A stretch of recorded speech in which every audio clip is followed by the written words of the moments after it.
আসসালামু আলাইকুম। আশা করি সবাই ভালো আছেন। বাংলায় একটা প্রবাদ আছে, "৭ কোটি বাঙালির হে মুগ্ধ জননী, রেখেছ বাঙালি করে মানুষ করনি।" আসলে আমরা মানুষ হতে পারিনি। আমরা বর্বর জাতিতে পরিণত হচ্ছি। বেশ কয়দিন ধরে আমরা যেভাবে আমাদের শিক্ষককে লাঞ্ছিত করতেছি, সেটা কখনোই ভালো ফ্যামিলির ছেলেমেয়েদের দ্বারা সম্ভব নয়। ভালো ছাত্র দ্বারা সম্ভব নয়।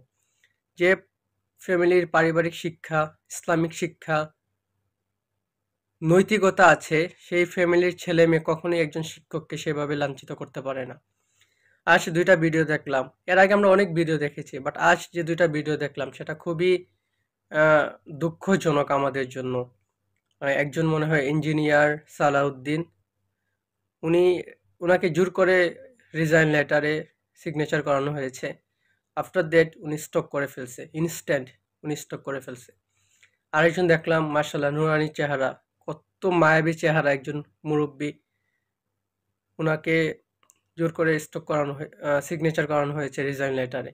এর আগে আমরা কিছু ভিডিও দেখলাম 6-7 এ পড়ে হয়তোবা ছেলেমেয়েরা একজন ম্যামের গলার মধ্যে জুতার মালা দিয়ে দিছে।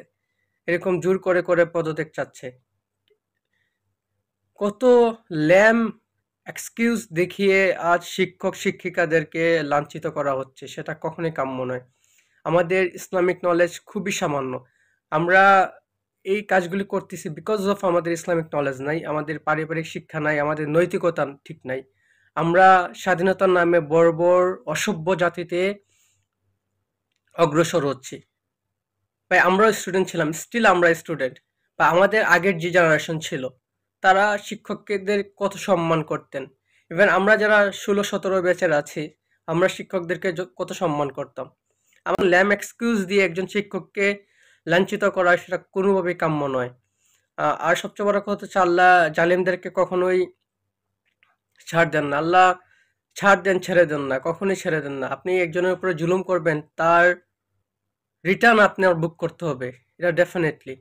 আমরা জানি না এই জাতি কোন দিকে অগ্রসর হচ্ছে। আমরা আমাদের স্বার্থের বাইরে কোনো কিছু গেলেই আমরা সেটাকে নিয়ে প্রটেস্ট করতেছি। আর ভিডিও করে আমরা সোশ্যাল মিডিয়াতে আপলোড করতেছি। ল্যাম এক্সকিউজ দিয়ে। এত খারাপ শিক্ষকরা ছিলেন? Definitely not. আগে কোথায় ছিল? এই রিসেন্টলি এই লাস্ট 1 মান্থ থেকে এরকম সবকিছু ভাইরাল হচ্ছে। শিক্ষকরা যদি এতই খারাপ থাকতো তাইলে আগে কেন এসব ভাইরাল হয় নাই? আগে কেন পদত্যাগ চায় নাই? নাকি বাঙালি জাতি হুজুকে জাতি? যে জাতি যেখানে আপনার যেকোনো কিছুতে বিবেচনা না করেই ঝাঁপিয়ে পড়ে। ভাই স্বাধীনতার নামে বর্বর জাতিতে পরিণত হয়েন না। আপনার পরবর্তী জেনারেশনকে কুশিক্ষা দিয়েন না। সুশিক্ষা দেওয়ার চেষ্টা করেন। ইসলামিক নলেজ গ্যাদার করার চেষ্টা করেন। শিক্ষক আমি বলতেছি না সবাই ভালো, বাট ডেফিনিটলি সবাই খারাপ না। কিছু খারাপের জন্য সবাইকে এভাবে লাঞ্ছিত করা কোনোভাবেই কাম্য নয়। আমরা কোনোভাবেই সেটা সমর্থন করি না। কোনোভাবেই এটা একটা ভালো ফ্যামিলির ছেলেমেয়ে সমর্থন করতে পারে না। আমি জানি না আমাদের জেনারেশন কোন দিকে অগ্রসর হচ্ছে। আল্লাহ সবাইকে হেফাজত করুক, সবাইকে সঠিক বুঝ দান করুক। কোরআন শরীফে একটা আয়াত আছে, সূরা বাকারার ৭ নম্বর আয়াত। খাতামাল্লাহু আলা কুলুবিহিম ওয়া আলা সামইহিম ওয়া আলা আবসারিহিম ওয়া আলাহুম আযাবুন আযীম। এর অর্থ হচ্ছে আল্লাহ তাদেরকে অন্তঃকরণ এবং তাদের কানসমূহ বন্ধ করে দিয়েছেন, আর তাদের চোখসমূহ পর্দায় ঢেকে দিয়েছেন, আর তারা আর তাদের জন্য রয়েছে কঠোর শাস্তি। ডেফিনেটলি যারা কোনো দিক বিবেচনা না করে, কোনো সত্য মিথ্যা যাচাই না করে কারো উপর জুলুম করে, তার শাস্তি তাকে ভোগ করতে হবে। So be careful. আল্লাহ আমাদের সবাইকে হেফাজত করুক, সঠিক বুঝ দান করুক। আমরা আমাদের শিক্ষককে এভাবে লাঞ্ছিত হতে দেখতে চাই না। আমরা সুস্থ একটি সমাজ ব্যবস্থা চাই। আমরা চাই আমাদের পরবর্তী জেনারেশন যেন শিক্ষিত হয়। শিক্ষিত না, সুশিক্ষা শিক্ষিত হয়। শুধু লেখাপড়া করলে শিক্ষিত হওয়া যায় না। শিক্ষিত হইতে হইলে বেসিক নলেজ, পারিবারিক শিক্ষা, ইসলামিক মূল্যবোধ খুবই প্রয়োজন। আমাদের বেশিরভাগ ছেলেমেয়েদেরকে এখন আপনি ইসলামিক নলেজ পাবেন না। তাদের ইসলামিক নলেজ নাই বলতেই চলে। ভার্সিটিতে জেনারেল লাইনে লেখাপড়া করতেছে, তাদের ইসলামিক নলেজ শূন্যের কোঠায়। আল্লাহ সবাইকে হেফাজত করুক, সবাইকে ইসলামিক নলেজ গ্রহণ করার তৌফিক দান করুক।